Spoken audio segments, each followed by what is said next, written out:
오늘 우리 야고보서 1장 19절부터 21절까지 말씀 같이 보겠습니다. 야고보서 1장 19절부터 21절까지 말씀을 우리 한번 한 목소리로 길지 않기 때문에 같이 읽도록 하겠습니다.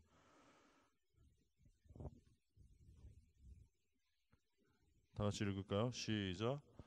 내 사랑하는 형제들아, 너희가 알지니 사람마다 듣기는 속해하고 말하기는 더디하며 성내기도 더디하라. 사람이 성내는 것이 하나님의 의를 이루지 못함이라. 그러므로 모든 더러운 것과 넘치는 악을 내어버리고 너희 영혼을 능히 구원할 바 마음에 심어진 말씀을 온유함으로 받으라. 아멘. 오늘 이 말씀 가지고 화가 나십니까? 라는 제목의 말씀 나누겠습니다. 여러분, 지난 목요일 새벽에 우리나라 독일 축구 경기 보셨습니까? 예. 저는 그날 당연히 질 줄 알고 이렇게 보지도 않고 그냥 잤어요. 그 다음날 이제 제가 새벽기도 설교기도 해서 근데 자고 일어났는데 완전 기적이 일어났더라고요. 와, 이게 진짜 실화냐? 정말 제 눈을 의심할 수 없는, 와, 이게 어떻게 이런 일이 있지? 그런 기적이 일어났죠. 여러분 잘 아시는 것처럼 독일은 피파 랭킹 세계 1위입니다. 근데 우리나라는 몇인 줄 아십니까? 예, 57위거든요. 그 어떻게 57위가 1위를 이길 수 있다는 거예요. 이게 진짜 말도 안 되는 놀라운 일이 일어난 것이죠. 정말 비록 16강에 올라가지는 못했지만 정말 우리 대한민국 국가대표 축구 선수들 정말 잘했습니다.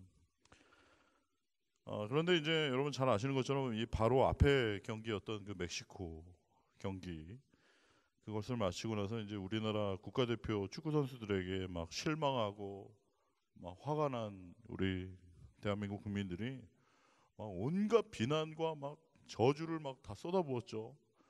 와, 정말 해도 너무한다.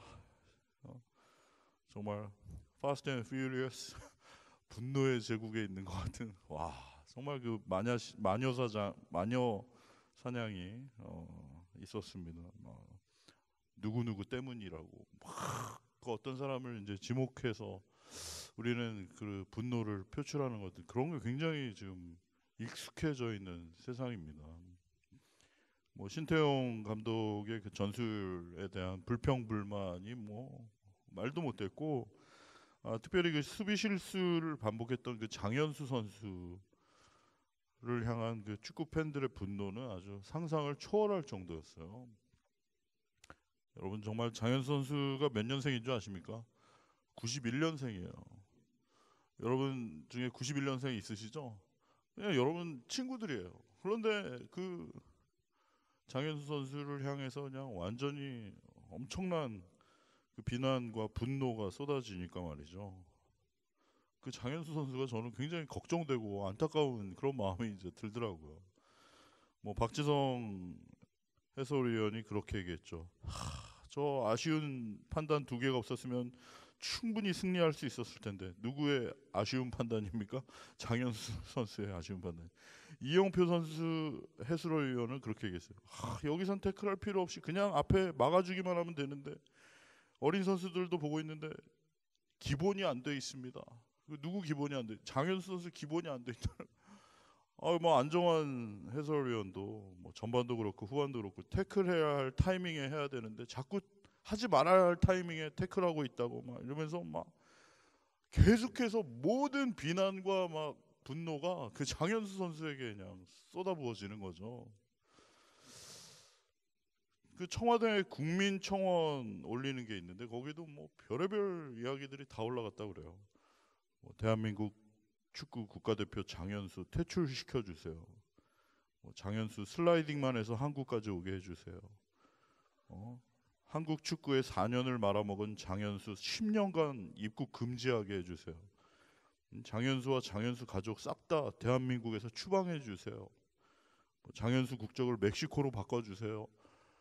뭐 완전히 그 사람을 그냥 향한 분노와 막 비난이 이게 해도 해도 진짜 너무하다. 이렇게 되는 거죠. 여러분 스포츠 경기라는 게 정말 이길 때도 있고 질 때도 있고 그런 건데 너무 이렇게 특정 감독이나 특정 선수에게 화를 내고 막 몰아붙이고 너 때문이라고 막 이런 식으로 막 화를 내고 이러는 거는 정말 또 SNS를 막 온갖 저주와 막말로 막 이렇게 도배해버리고 막 이러는 것은 와 정말 너무하다 이제 싶을 정도인 것이죠. 이게 이런 게 갑질이고 이런 게 살인인 거나 마찬가지예요. 그 뭐 조현우 골키퍼 경우에도 그 아내가 얼마나 그 마음고생이 심했다고 합니까? 예전에 그 94년에 미국과 경기에서 자책골을 넣었던 그 콜롬비아 어떤 선수는 그 콜롬비아로 돌아가서 총에 맞아서 숨지는 그런 사고도 있었다고 그러잖아요. 그러니까 이게 해도 해도 너무한 것이죠. 어떤 일에 대해서 굉장히 막 참을 수 없어 하고 분노하고 막 화를 내고 어떤 사람을 막 향해서 너 때문이라고 막 이런 식으로 표적을 삼아서 하는 거 이게 정말 과연 정상인가? 우리는 잘 한번 생각해 봐야 될 필요가 있습니다. 여러분들 언제 화가 나십니까? 여러분도 화 내시죠? 예, 뭐 화 안 내는 사람 없죠. 그런데 여러분 과연 언제 화가 나십니까? 어, 나는 운전대만 잡으면 화가 난다. 이런 책이 있어요. 지금 괜찮은데 이제 나가가지고 운전대만 잡았다면 막 그냥 화나고 막 승질나고 막 내 앞에 끼어들고 막 추월하고 막 이 난리가 나는 거죠. 여러분 어떻습니까? 저는 이제 배가 고프면 이제 화가 나요. 슬슬 화가 나려고 그러는데 근데 제가 집에서도 이제 전에도 얘기했지만 막 승질내고 막 이러면 이제 제 아내가 뚱땡이가 배가 고프구나 그래가지고 이제 먹을 것 갖다 줘라 이래서 뭐 주면 이제 제가 그거 먹고 다시 이제 순한양이 되고 그러곤 하는데 여러분 언제 여러분은 화가 나십니까? 음. 하버드 대학교의 그 행동주의 심리학자인 에드워드 손다이크라는 교수님이 계셨는데 효과의 법칙 중에 그 강화 reinforcement라는 그런 개념이 있다고 이제 설명한 적이 있습니다. 그건 뭐냐면 어떤 결과가 만족스러우면 그 자극과 반응이 결합해서 더욱 강화가 된다는 거예요. 무슨 말이냐면 이게 우리가 화를 내고 막 좀 이렇게 분노하고 이러면요. 우리도 알게 모르게 약간의 그 카타르시스 같은 게 좀 느껴지면서 그 화내고 분노하는 거에 대해서 약간의 만족이 주어진다는 거예요. 그러면은 그 일시적인 만족이 자꾸만 다음에도 반복이 되고 결과적으로는 점점 강해져 가는 그런 현상을 말하는 것이. 여러분 우리 감정이라는 것이 굉장히 예민한 부분인데 이것이 굉장히 나도 모르게 습관처럼 된다라는 그런 이야기입니다. 이 한 가지 나쁜 습관을 고치면 다른 습관도 이제 고쳐지게 마련이고요. 또 반대로 한 가지 나쁜 습관은 10가지의 나쁜 습관을 만들어내는 그런 악순환이 있다라고 그 손다이크 교수는 얘기를 했어요. 그러니까 우리 있는 그대로 어떤 감정 표현하는 사람들, 특별히 막 화날 때 화내고 막 이러는 사람들 보면은 굉장히 참 저 사람은 솔직하다, 굉장히 돌직구다 이러면서 이제 부러워하는 그런 경향이 있죠. 그런데 그 감정을 있는 그대로 이렇게 표현하는 것, 그것이 과연 얼마나 도움이 되겠는가? 결과적으로는 그게 본인에게도 좋지 않고 전체에게도 좋지 않은 결과를 낳게 된다는 것을 우리가 놓치면 안 된다라는 것이죠. 그래서 임상 심리학자 린 클락 교수라는 교수는 나는 왜 우울하고 화가 나는가라는 책에서 말하기를 당신의 정서를 다스려라. 그렇지 않으면 당신의 정서가 당신을 다스리게 될 것이다 라고 그런 이야기를 한 적이 있어요. 여러분은 여러분의 마음에 일어나는 여러 가지 감정들 굉장히 중요한 것입니다. 그러나 너무 그 감정에만 휩쓸려 가면 결국 그 감정이 여러분을 지배하고 여러분을 이끌고 가는 그런 안 좋은 모습이 될 때가 많다라는 것이죠. 특별히 이 현대 사회를 살아가는 우리에게 분노 조절 장애라는 그런 익숙한 개념이 등장했습니다. 그것은 무엇이냐면 이 분노를 참거나 조절하는데 이 어려움을 겪는 것이죠. 한번 이게 확 뚜껑이 열리면 이걸 조절을 할 수 없는, 그냥 바로 그냥 내뱉고 이야기를 해버리는 것이죠. 이런 분노 조절 장애를 보이는 개인은 별것 아닌 사소한 일에도 막 화를 참지 못하고 굉장히 공격적인 그런 말과 행동을 보이게 되고 또 그런 지나친 분노의 표현으로 인해서 막 재산이나 기물을 파손하게 되고 또 조금만 나를 인정해주지 않고 나에게 약간 부당하다라고 생각이 되면 그것을 견디지 못하는 그런 아주 위험한 상황이 되기도 한다라는 것이, 그것이 아까 말씀드린 것처럼 어느 정도 만족감을 본인에게 주긴 하지만 결과적으로는 그것을 터뜨린 후에는 그 찾아오는 후회 또는 공허감 이런 것들로 인해서 힘들어하는 분들이 많다라는 것이. 뭐 우리가 요즘 뉴스에서 너무 잘 아는 것처럼 그 대한항공 일가, 그 조씨 일가들, 뭐 그런 사람들의 그 대표적인 모습이 바로 이런 분노 조절 장애라는 것이죠. 그냥 자기 마음에 들지 않으면 무조건 막 비행기도 돌리고 땅콩도 막 던지고 뭐 물컵도 집어 던지고 완전히 그냥 막말을 해대고 전혀 이성을 상실하고 그냥 막 자기 기분대로 감정에 휩싸이게 되는 것이죠. 이것이 결코 바람직하지 않다라는 것이에요. 그러면은 성경에서는 하나님께서는 뭐라고 말씀하고 계신가? 특별히 오늘 본문 말씀 가운데 야고보서는 우리에게 권면하고 있습니다. 어떻게 하라고 말하고 있습니까? 19절 말씀 우리 다 같이 한번 한 목소리로 읽어보겠습니다. 시작. 내 사랑하는 형제들아, 너희가 알지니 사람마다 듣기는 속히하고 말하기는 더디하며 성내기도 더디하라라고 말하고 있어요. 듣기는 속히하라는 거. 이거 뭐 빨리 들으라는 이야기가 어떤 의미에서는 이제 속도를 말한다기보다는 잘 경청하라라는 그런 말입니다. 우리가 영어 표현에서도 이제 그냥 hearing이라는 것은 그냥 듣는다라는 의미지만 listening이라는 건 굉장히 집중해서 이제 경청하는 것을 말하는 것이잖아요. 그것처럼 여러분 지금 이 자리도 마찬가지입니다. 제가 설교하고 있지만 여러분 가운데 어떤 분은 듣고 있는 것 같지만 듣고 있지 않은 분이 있다는 것이죠. 어떤 분은 정말 집중해서 지금 하나님 말씀을 귀담아서 이렇게 잘 집중해서 듣고 있는 분이 있는 반면에 어떤 분은 똑같이 앉아있지만 지금 마음에는 다른 생각하고 있고 그냥 흘러가는 이야기로 듣고 있지 않은 그런 분들도 있다는 거예요. 그런데 그렇게 하지 말라는 것이죠. 너희가 경청하라는 것입니다. 잘 들으라는 것이에요. 듣는 것이 굉장히 중요합니다. 그래서 우리 하나님께서도 신명기에서 늘 말씀하시죠. 쉐마 이스라엘, 들으라 이스라엘. 무엇을 들으라는 것입니까? 너희 하나님은 오직 한 분이시니 너는 마음을 다하고 뜻을 다하고 힘을 다하여 너희 하나님 여호와를 사랑하라. 할렐루야. 그 말씀을 경청해서 들을 때, 하나님의 말씀을 listen carefully 경청할 때, 그리고 또 다른 사람의 이야기를 경청할 때 거기서 우리는 올바른 판단을 하게 되고 올바른 태도를 갖게 된다라고 얘기를 하고 있습니다. 두 번째로 말하기는 더디하라라고 얘기를 해요. 좀 천천히 말하라라는 것입니다. 그러니까 어떤 분들 경우에 굉장히 이렇게 생각나면 그냥 생각나는 대로 그 말을 내뱉는 그런 분들이 있잖아요. 그런 분들일수록 굉장히 이제 말 실수를 하게 될 확률이 많습니다. 그냥 생각나는 대로 입 밖으로 바로 튀어나오는 그런 말들은 사실은 굉장히 본인도 내뱉고 나서 후회하는 그런 말들이 많고 굉장히 이제 불안한 그런 말들이죠.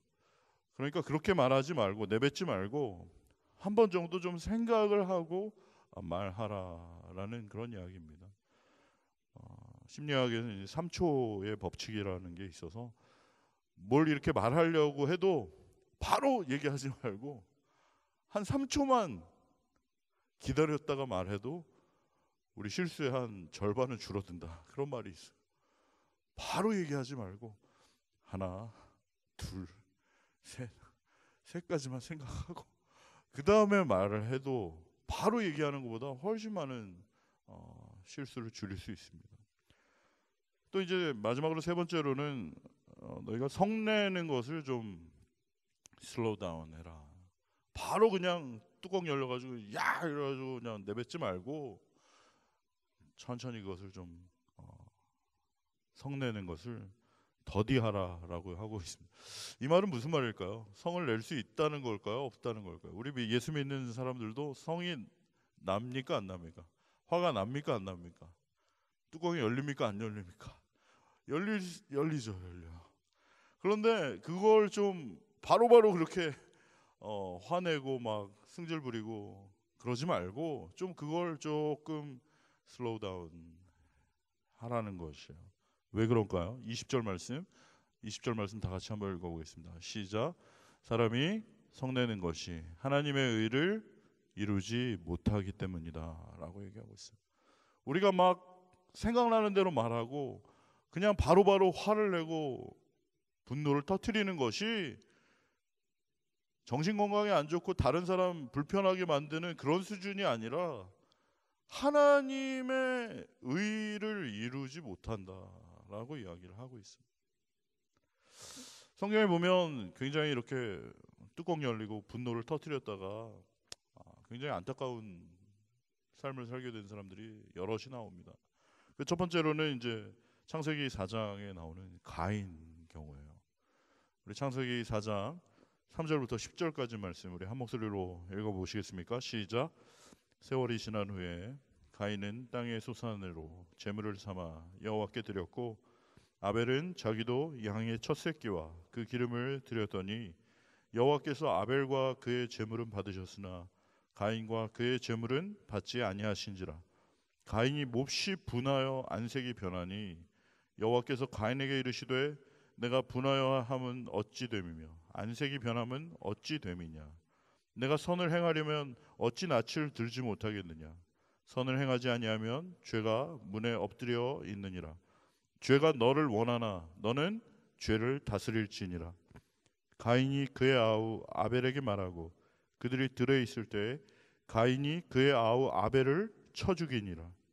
여호와께서 가인에게 이르시되 내 아우 아벨이 어디 있느냐. 그가 이르되 내가 알지 못하나이다. 내가 내 아우를 지키는 자니이까. 이르시되 내가 무엇을 하였느냐. 내 아우의 핏소리가 땅에서부터 내게 호소하느니라. 아멘. 창세기 4장에 나오는 이야기는 너무나 유명한 이야기입니다. 아담의 두 아들이었던 가인과 아벨이 하나님께 제사를 드린 거예요. 그런데 웬일인지 하나님께서는 가인의 제사는 받으시고 아벨의 제사는 받지를 않으셨어요. 뭐 성경에 보면 일단 가인은 자기가 농사를 짓던 사람이었기 때문에 그 농작물을 하나님께 바쳤던 것으로 보입니다. 그리고 아벨은 목축업을 하던 사람이었기 때문에 그 양을 잡아서 하나님께 드렸던 거예요. 그런데 하나님께서 아벨의 제사는 받으시고 가인의 제사를 받지 않으시고, 이거는 이유는 우리가 잘 모릅니다. 야, 나 고기 좋아하는 거 너 몰랐어? 그 무슨 이런 풀떼기를 갖고 왔어? 이래가지고 기분 나빠서 받지 않으신 게 아니고, 우리가 이유는 정확하게 모르지만 하나님께서 아벨의 제사는 받으셨고 가인의 제사를 받지 않으신 거예요. 여러분 지금도 마찬가지입니다. 여러분 이 자리에 무슨 제가 일주일 동안 준비한 거 어디 한번 해보라고 뭐 구경하러 오신 게 아니잖아요. 예배를 드리러 오신 겁니다. 여러분의 마음을 드리고 하나님의 말씀을 듣고 정말 여러분의 중심을 하나님께 드리기 위한 지금 자리가 바로 이 예배 자리인데, 지금도 마찬가지예요. 어떻게 보면 하나님께서 어떤 사람의 예배는 받으시고 어떤 사람의 예배는 받지 않으시는 예배도 있다라는 것이에요. 그런데 그 이유는 제가 잘 모르겠으나 아무튼 하나님께서 아벨의 제사를 받으시고 가인의 제사를 받지 않으셨을 때 이것을 보고 이제 가인이 굉장히 기분 나빠했습니다.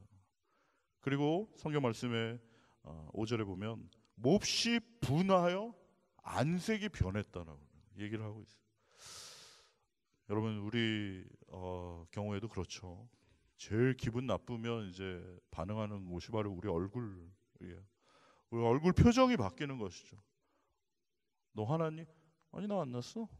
화 안 났어. 화났네. 화났어. 얼굴이 나 화났어. 화 안 났어. 이러는데 벌써 화났어요. 가장 먼저 반응하는 거 그 얼굴이거든요. 표정이거든요. 하나님 앞에서 하나님이 예배 받지 않으신 거예요. 내가 어떻게 지금 예배를 드렸나 여기에 대해서 돌아보는 게 아니라 내 예배를 안 받아? 내 제사를 안 받아? 그러면서 몹시 분하여 안색이 바뀌었다. 얼굴 표정이 바뀐 것이. 하나님께서 가인을 알아보시고 얘기하셨습니다. 너 왜 지금 얼굴 표정이 바뀌었느냐? 저 아닌데요. 뭐 상관없는데요. 지금 죄가 너를 원하나 너는 죄를 다스릴지니라 라고 경고의 말씀을 해주셨습니다. 그러나 가인은 결국 하나님 말씀을 무시하고 결국 아벨과 함께 동생과 함께 들판에 있을 때 무슨 말을 하다가 그랬는지 모르지만 결국 아벨을 쳐서 죽이고 말았습니다. 하나님께서 물어보십니다. 내 아우 아벨이 어디 있느냐? 하나님께서 몰라서 물어보신 것인가요?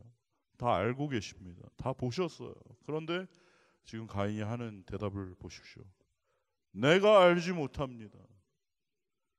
내가 내 동생 지키는 사람입니까? 하고 하나님한테 완전 따지는 것이죠. 너무 안타까운 모습이죠. 자기의 모습을 돌아보지 못하고 그저 몹시 분하여 얼굴 표정이 바뀌고 결국 그 분풀이로 동생을 죽이고야만 그런 너무 안타까운 모습이에요. 두 번째로는 우리가 너무나 잘 아는 모세 경우입니다. 우리가 이제 지난 주까지 신명기 말씀을 묵상했는데 결국 신명기의 그 마지막 34장에 모세가 그 약속의 땅인 가나안으로 들어가지 못하고 결국 그 느보산에서 생을 마감하는 그런 안타까운 이야기가 나오죠. 그 이제 왜 그럼 도대체 모세는 그 가나안 땅에 못 들어간 건가? 여기에 대해서 이제 궁금해하는 분들이 꽤 있는 줄로 압니다. 그 이야기를 한번 오늘 잠깐 살펴보면 먼저 모세의 경우에는 이제 애굽 왕실에서 자랐습니다. 그런데 이제 결국 자기가 애굽 사람이 아니라 히브리인이라는 것을 알게 됐죠. 그 출생의 비밀을 이제 알게 된 후에 어느 날 이제 공사 현장으로 이렇게 나가서 보게 됐는데 어떤 일이 일어났습니까? 출애굽기 2장 11절부터 12절까지 말씀. 우리 다 같이 한번 읽어볼까요? 시작. 모세가 장성한 후에 한 번은 자기 형제들에게 나가서 그들이 고되게 노동하는 것을 보더니 어떤 애굽 사람이 한 히브리 사람 곧 자기 형제를 치는 것을 본지라 좌우를 살펴 사람이 없음을 보고 그 애굽 사람을 쳐 죽여 모래 속에 감추니라. 예. 이렇게 공사 현장에 나갔는데 보니까 지금 애굽의 어떤 공사 현장의 그 매니저가 거기서 일하고 있는 그 히브리 노예, 이스라엘 노예를 엄청 학대하고 막 혼내고 있는 그런 걸 본 것이죠. 그걸 보고 이제 굉장히 자기 동족인 히브리 형제가 그 애굽 사람에게 심한 꼴을 당하는 걸 보고 이제 그걸 도와주러 갔다가 거기서 이제 다툼이 생긴 거예요. 그리고 결국 좌우를 살피고 아무도 자기를 보는 사람이 없는 걸 확인한 후에 어떻게 했다고요? 그 사람을 쳐 죽여 모래 속에 감췄다. 그래요. 여러분 어떻게 치면 한 방에 이렇게 사람이 죽을 수 있을까요? 뭐 저는 잘 모릅니다만 그냥 이렇게 톡 때린 게 아닌 거죠. 이건 완전히 정말 있는 힘을 다해서 급소를 쳤거나 완전 죽을 힘을 당해서 이 사람에 대한 분노의 마음으로 사람을 쳐서 결국 죽인 거예요. 결국 살인자가 되었고 결국 모세는 애굽을 탈출해서 도망가서 숨어 지내는 그런 상황이 됐습니다. 그런데 여러분 잘 아시는 것처럼 하나님께서는 그 미디안 광야에서 40년 동안 숨어 지내던 모세에게 소명을 주시고 그를 애굽으로 다시 보내셔서 이스라엘 민족들을 끌고 다시 그 약속의 땅인 가나안으로 가게 하는 그런 소명을 주셨어요.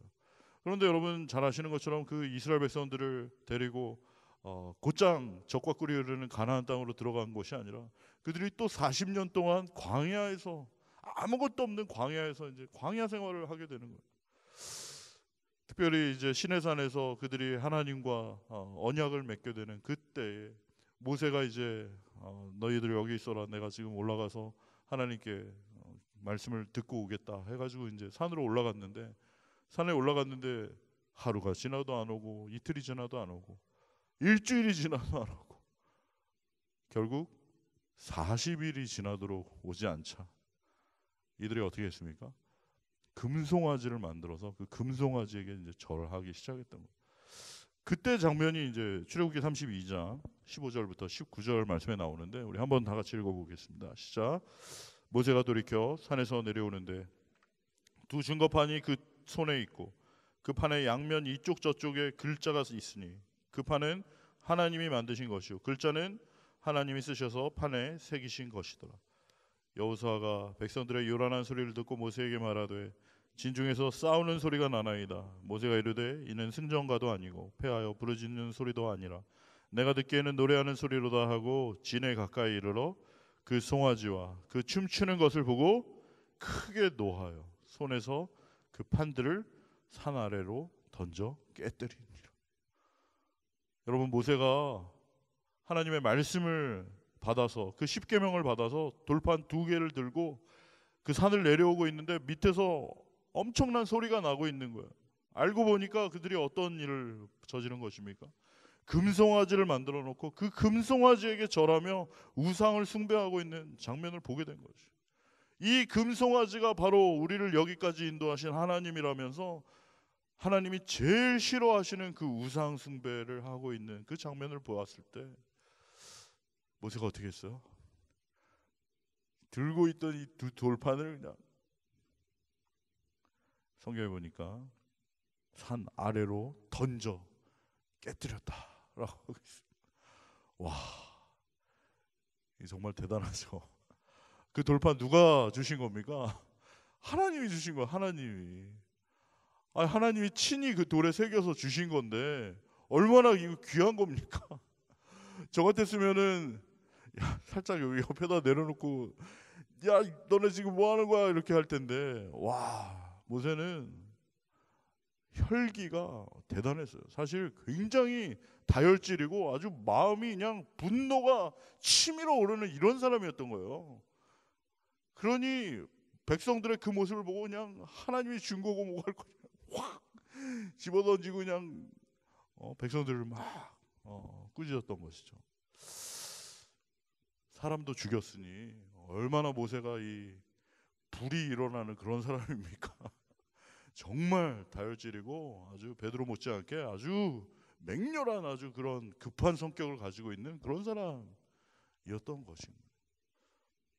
결국 민수기 27장 12절부터 14절에 보면 하나님께서 모세에게 말씀하신 이야기가 있습니다. 뭐라고 하셨습니까? 민수기 27장 12절부터 14절 다 같이 한번 읽어보겠습니다. 시작. 여호와께서 모세에게 이르시되 너는 이 아바림 산에 올라가서 내가 이스라엘 자손에게 준 땅을 바라보라. 본 후에는 내 형 아론이 돌아간 것 같이 너도 조상에게 돌아가리니 이는 신 광야 중에서 회중이 분쟁할 때 너희가 내 명령을 거역하고 그 물가에서 내 거룩함을 그들의 목전에 나타내지 아니하였음이라. 이 물은 신 광야 가데스의 무리바 물이니라. 여러분 무슨 이야기입니까? 이스라엘 백성들 40년 동안 광야 생활을 할 때 정말 여러분 광야라는 곳은 아무것도 없는 곳이에요. 막 낮에는 태양이 자결하고 40도 가까이 올라가고 밤에는 막 0도 이하로 내려가는 그런 아주 일교차가 크고 낮에는 너무 더워서 미칠 것 같고 밤에는 너무 추워서 막 떨어야 하는 그런 곳이고 먹을 것도 없고 그야말로 아무것도 없는, 하나님이 주시는 만나와 메추라기만 의지해서 살아야 하는, 하나님 한 분만 바라보고 살아야 하는 그런 영적인 훈련소입니다. 그런데 거기다가 다른 것은 없어도 상관없는데 가장 중요한 그 물이 없다라는 게 정말 참을 수 없는 그런 고통이었던 것이죠. 결국 물이 없으니까 백성들이 원망하고 불평하고, 왜 우리를 여기까지 인도해서 여기서 죽게 하느냐고 모세를 막 비난하고 원망하고, 하나님을 막 비난하고 원망하고, 불평과 불만 가득, 그냥 그렇게 매일매일의 반복이었던 것이, 그것도 40년 동안 계속. 그러니까 결국 모세는 어땠을까요? 정말 여러분, 모세는 진짜 지긋지긋했을 거예요. 정말 이 이스라엘 백성들 더 이상 내가 하고 싶지 않다. 정말 지쳤어. 막 이런 분노와 그 화가 치밀어 오르지 않았겠어요. 특별히 또다시 물이 없다고 그냥 하나님을 원망하면서, 어차피 목말라 죽거나 전염병으로 죽거나 죽는 것은 마찬가지인데, 지난번에 그 고라 자손들이 죽을 때 우리도 그냥 따라 죽을 걸 그랬다고, 다시 애굽으로 돌아가자고 막 이러면서 막 원망 불평을 늘어놓을 때 모세는 하나님께 다시 기도했습니다. 하나님 어떻게 할까요? 그때 하나님 뭐라고 그러셨어요? 그 반석을 향해 물을 내라고 명령하라고 말하라고 그렇게 말씀하셨는데, 이번에 어떻게 했습니까? 모세가 너무 속이 뒤집어지는 거예요. 열딱지가 나는, 화가 그냥 치밀어 오르는 거예요. 그래가지고 하나님의 말씀을 기억하지 않고 그 지팡이로 반석을 엄청 부서져라 때린 것이죠. 자신의 그 격해진 감정으로 하나님은 명령하라고 하셨는데 그 반석을 부서져라 때렸어요. 그렇게 반석을 지팡이로 내리치고 나니까 모세 마음은 어땠을까요? 굉장히 속 시원했을 겁니다. 그런데 그게 문제가 된 거죠. 하나님께서는 모세에게 뭐라고 말씀하셨냐면, 너 그 회중이 분쟁할 때 너 내 명령을 거역하고 나의 거룩함을 그들의 목전에 드러내지 아니하였다 라고 얘기를 하십니다. 무슨 말입니까? 여러분, 거룩함의 뜻이 무엇이에요? 할렐루야 뭐 이렇게 하는 게 거룩함이 아니라, 거룩함이라는 뜻은 구별되다라는 뜻이에요. 물에 물 탄 듯 술에 술 탄 듯 그 나물에 그 밥이고, 똑같이 행동하는 거 말고 그들과는 전혀 다른 구별된 그런 태도와 마음 자세를 원하셨는데, 모세 역시 그 순간 원망하고 불평하고 짜증내고 화내고 하나님을 욕하고 저주하는 그 백성들하고 똑같이 반응하게 된 거예요. 그 전까지는 어떻게 해서든지 하나님 정말 이 백성들을 구원해 주십시오. 정말 제 이름이 생명책에 지어지더라도 이 백성을 포기하지 말아 주십시오. 그 백성들을 위해 눈물로 간구하고 항상 중간에 서서 그들을 대변했던 그 하나님의 마음을 가졌던 모세가 40년 동안 해도 너무하고 또 원망하고 또 불평하고 또 짜증내고 또 하나님을 저주하는 그 백성들을 바라보면서 막판에 자기도 모르게 그 백성들하고 똑같이 화내고 터뜨리고 바위를 부셔져라 지팡이로 내려친 거예요. 결국 그것이, 하나님은 뭐라고 하십니까? 네가 왜 그때 그 백성들 가운데 나의 거룩함을 드러내지 않았느냐? 왜 그 친구들하고 똑같이 너는 행동하였느냐? 걔네들은 원래 그런 애들이잖아. 맨날 원망하고 불평하고 짜증내는 애들이잖아. 그런데 너는, 내가 택하고 내가 너를 리더로 세운 것은 너는 항상 나의 마음을 이해하고 내 편에서 기도하던 그런 사람으로 너를 세운 것인데 어찌하여 너도 그렇게 똑같이 되었느냐. 너무 안타깝게 된 것이죠. 그리고 결국 모세는 120세에 죽고 아직 기력이 펄펄 넘쳤습니다. 그러나 하나님께서는 넌 여기까지 라고 하시는. 그리고 모세는 간절히 하나님께, 하나님 저도 저 가나안 땅으로 들어가면 안 돼요. 아니 더 이상 나에게 그 기도를 하지 말라 하시면서 너는 여기까지다 모세야. 하나님이 시작하시고 하나님이 끝을 내시는 것이죠. 모세 입장에서는 좀 억울할 수도 있어요. 아니 하나님 내가 언제 한다고 그랬습니까?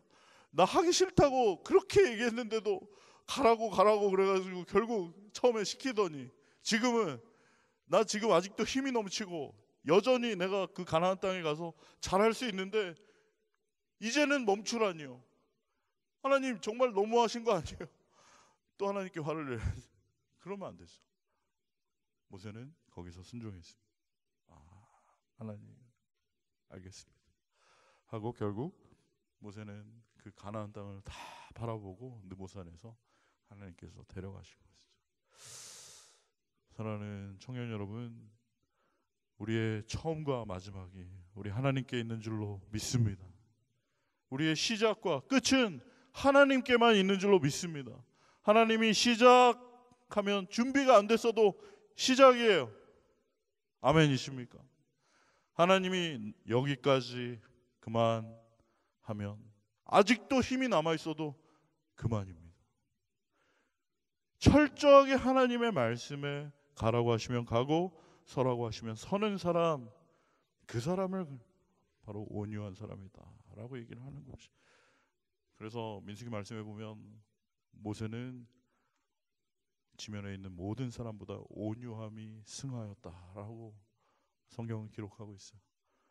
화를 안 냈기 때문이 아니고, 비록 화를 냈었지만 결국 자기의 생각과 자기의 뜻과 자기의 주장을 계속해서 밀어붙이는 것이 아니라 내 뜻과 내 계획, 내 마음, 내 감정, 내 기분, 내 경험 다 내려놓고 하나님이 여기까지라고 하시면 거기에 순종하는 그 모습, 그것이 바로 모세의 모습이었기 때문에 하나님께서는 그렇게 모세를 평가하신 것이고, 우리 예수님이야말로 나는 마음이 온유하고 겸손하니 너희는 내게 와서 나에게 배우라 말씀하셨잖아요. 아버지 나의 뜻대로 마시고 아버지의 뜻대로 되기를 원합니다. 죽기까지 순종하신 아버지의 그 뜻에 순종하신 그분이야말로 온유하시고 겸손하신 분. 우리 모두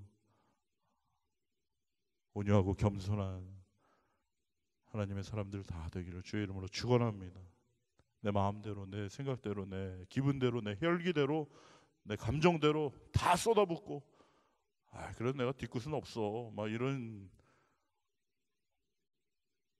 이상한 소리 하지 마시고 철저하게 하나님의 말씀에 순종하여 그분이 나의 주인이 되시고 그분이 나의 왕이 되시고 그분이 나의 마음과 생각을 다스리시고 주관하시고 나의 삶을 붙드시고 책임지시는 복된 은혜가 우리 모두에게 있기를 축원합니다. 에베소서 4장 26절 27절 말씀에 이렇게 되어 있어요. 다 같이 읽어봅시다. 시작.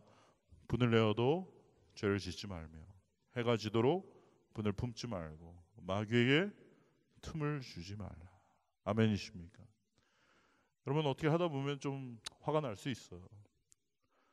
그러나 그 화난 마음을 잘 때까지 그걸 품고 가서 내가 복수하고 말 거야. 내 눈에서 눈물 나게 했어. 네 눈에서 피눈물 날 줄 알아.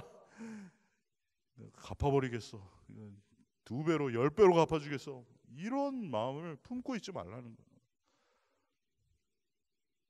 지난 시간에 얘기한 것처럼 욕심이 잉태한 즉 죄를 낳고 죄가 장성한 즉 사망을 낳습니다. 우리 안에 그러한 악한 마음을 품고 있으면 결국 그것을 틈타 사탄은 우리에게 삶을 무너지게 한다는 것이, 전혀 하나님의 말씀대로 순종하지 못하고 그저 내 마음대로 내 생각대로 또 욕심을 따라 살아가는 어리석음을 범하게 된다는 것이.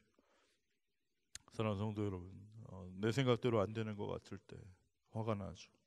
내 마음대로 안 될 때 화가 납니다. 내 기대와 다를 때, 내가 원하는 것을 얻지 못했을 때 우리는 화가 나요. 그러나 여러분, 단순히 눈앞에 있는 그 상황과 형편을 바라보지 마시고 나의 인생의 끝을 붙잡고 계신 분, 나의 결론을 알고 계신 분, 그분 하나님이시다라는 것을 신뢰하고 그분의 말씀에 순종하는 저와 여러분 되기를 축원합니다. 여러분 너무 잘 아는 것처럼 미국의 그 요기베라라는 야구 선수가 했던 말 있잖아요. 뭡니까? 끝날 때까지 끝난 게 아니다. 뭐 하나님 말씀은 아닌데 굉장히 교훈을 주는 말이에요. 우리 옆에 계신 분들에게 한번 이야기합시다. 끝날 때까지 끝난 게 아닙니다. 예. 아이고 지금 보니까 이거 지금 끝났네. 얘 지금 끝났어. 이러다 망했네, 망했어. 이게 뭐 되겠나 이래갖고 이 옆에 있는 분들 보면 정말 우울하잖아. 그런데 끝날 때까지 끝난 게 아니라는 거예요. 지금 당장은 내가 원하는 걸 못 얻는 것 같고, 지금 당장 내가 계획대로 안 되는 것 같고, 지금 내가 생각했던 것대로 되지 않아서 막 화가 나고 지금 에이씨 막 이러고 그러지 말라는 거예요. 여러분 독일전을 생각하십시오. 후반에 연장에 이건 어떻게 영화로 어떻게 만들 그런 이야기가 일어난 거죠. 1%의 가능성이라고 그랬어요. 이건 전 아예 기대도 하지 않고 그냥 자버렸어요. 그런데 정말 하나님께서는 우리의 인생을 붙잡고 계시고 우리를 단련하신 후에 우리를 정금과 같이 나오게 하시려고 우리의 믿음을 보시는 줄로 믿습니다. 여러분 하나님을 신뢰하고 내가 원하는 것대로 되지 않는 것 같아도 화내지 말고 분풀이하지 말고 내 되는 대로 해라 그냥 막 엉망으로 망가지지 말고 끝까지 하나님을 신뢰하고 하나님을 의지하고 믿음으로 살아가는 저와 우리 모든 청년들 되길 주의 이름으로 축원합니다. 축원합니다. 내용이 많은데 마지막 결론만 이야기하겠습니다. 21절 말씀 현대인의 성경에 이렇게 되어 있어요. 여러분 한번 21절 말씀 다 같이 한번 봅시다. 시작. 그러므로 여러분은 온갖 더러운 것과 악을 버리고 마음에 심겨진 하나님의 말씀을 겸손히 받아들이십시오. 그 말씀에는 여러분의 영혼을 구원할 수 있는 능력이 있습니다. 할렐루야. 여러분 믿으십니까?